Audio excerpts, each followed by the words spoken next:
Tonight at 10, a special report from the front line as Russian forces tighten their grip on eastern Ukraine. As desperate civilians try to flee the city of Lysychansk, we have evidence of the ruthless tactics used by Russia.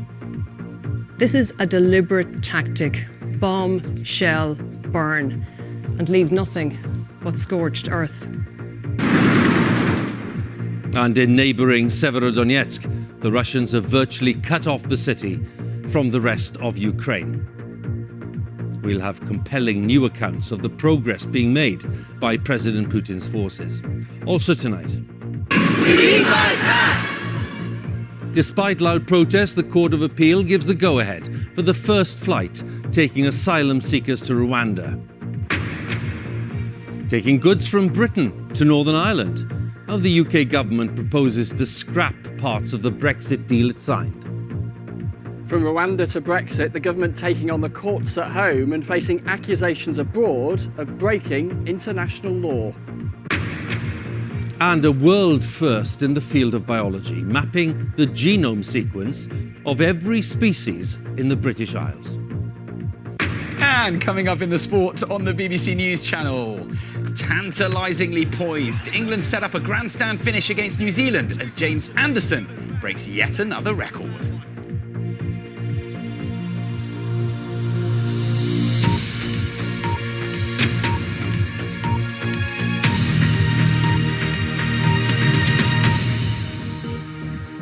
Very warm welcome to BBC News at 10, and we start tonight with a special report from eastern Ukraine, where Russian forces are tightening their grip on the country's industrial heartland, the region of the Donbass. President Zelensky has called again for Western allies to provide advanced missile defense systems for the Ukrainian army to stop the steady Russian advance. The Russians now control almost all of the strategic city of Severodonetsk after lots of fighting. And tonight, the final bridge to that city has been destroyed, trapping Ukrainian troops and thousands of civilians. The Ukrainian government, by the way, says that Russia is able to keep up all of this military activity for one reason: because it is still earning huge amounts by selling oil and gas, despite the global economic sanctions. Well, the Russians are also bombarding the neighbouring city of Lysychansk, where civilians are desperately trying to flee.